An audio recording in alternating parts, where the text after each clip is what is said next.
Hey y'all, it's Kat with Girl Gone Grillin', and today I'm going to be cooking on my brand new Charbroil 36-inch griddle. And one really cool thing about this griddle that I've never seen before is this searing plate that can reach up to 700 degrees, so you can get a beautiful sear on whatever you're cooking.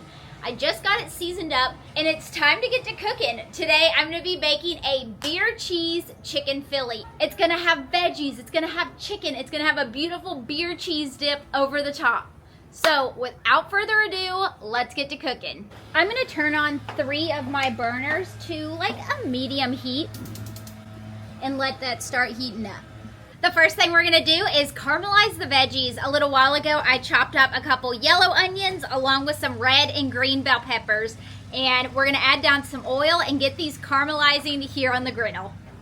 I'm starting out by drizzling on a little avocado oil to cook the veggies in and spreading it out with my spatula. Now it's time to dump on the veggies.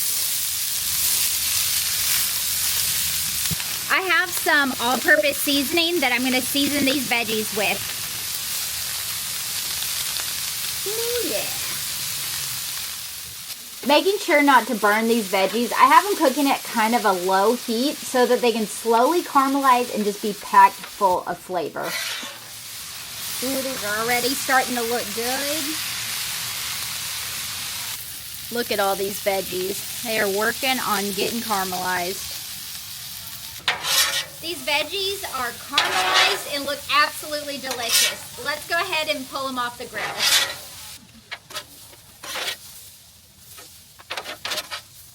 Up next, I have a couple pounds of chicken that I sliced and diced, and we're gonna get this cooked up. I'm gonna add some oil onto the griddle and spread that around. And I'm gonna add on my chicken.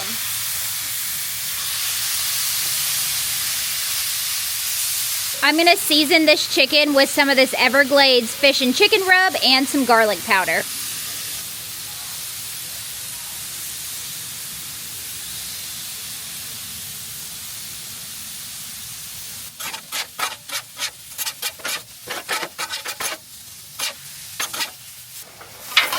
I'm just letting the chicken finish getting cooked.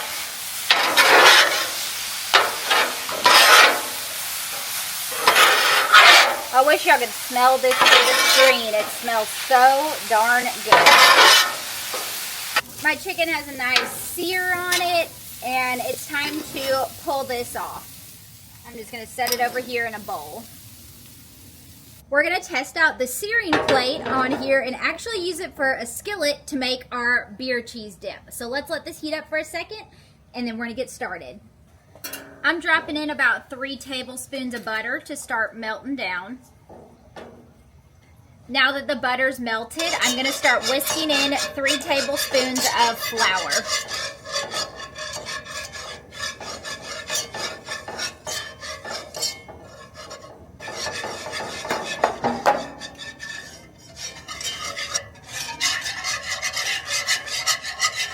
Up next, we're cracking us a beer. I'm going to pour in about half of a cup. A little bit more. And a sip for the chef. Now let's mix this all together. A little bit more.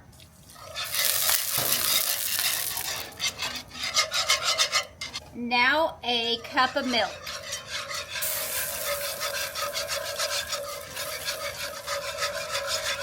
And we're just going to whisk that until it all is combined.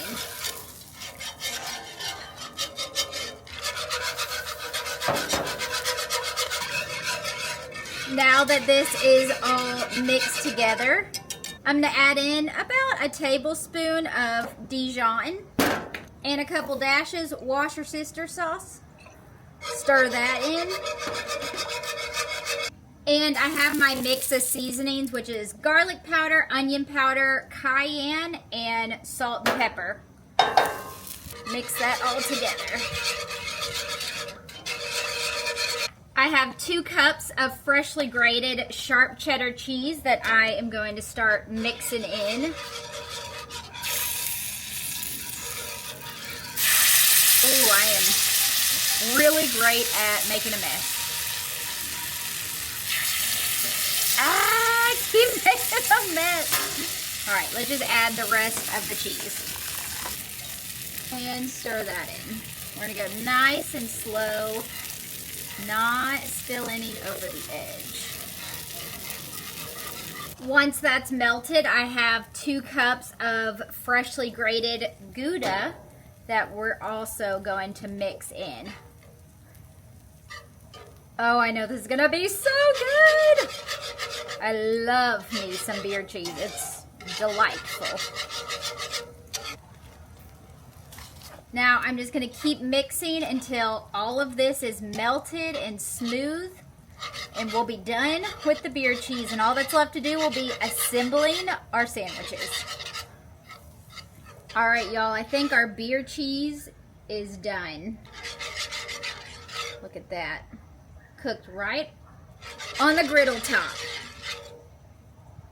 All right, y'all, I am fighting this dang daylight savings time, so it's getting a little dark out here.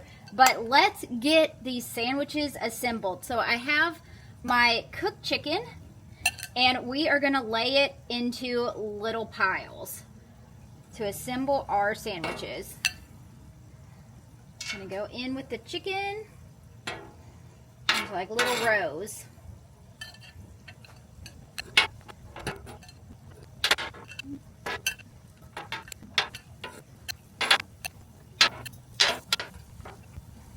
Now I'm going to spoon some veggies on top of that.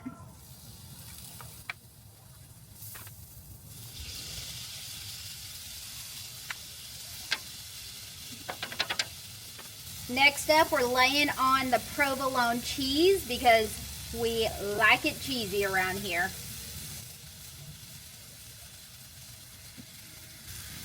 I'm going to close this lid and let that cheese finish melting. Let's open this up. The cheese should be melted. Ooh, they are looking perfect. So for the bread, I am using these Martin's hoagie rolls. What I'm going to do is take my bread, lay it over there, just like so. And our filly is ready to go. Look at that. Our sandwiches are complete and they look absolutely amazing.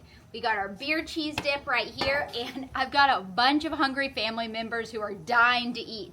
So let's head inside and assemble these sandwiches. And I'm thinking they don't want the beer cheese on their sandwich, so I think we're just gonna serve it on the side to dip the sandwiches in. Ooh, yum. All right, y'all, let's give it a taste test. We're gonna dip this in the beer cheese. Let's eat, y'all. Very, very tasty. Well, I think we finished just in the nick of time because I'm starting to see little raindrops falling from the sky. But I hope that y'all enjoyed this chicken beer cheese cheesesteak that I made here on my Charbroil griddle. This was so much fun to cook on, and I hope it inspires you to think about getting a Charbroil griddle for your next cook. Thanks so much for watching, guys, and I'll be back soon with more amazing griddle recipes. Bye, y'all.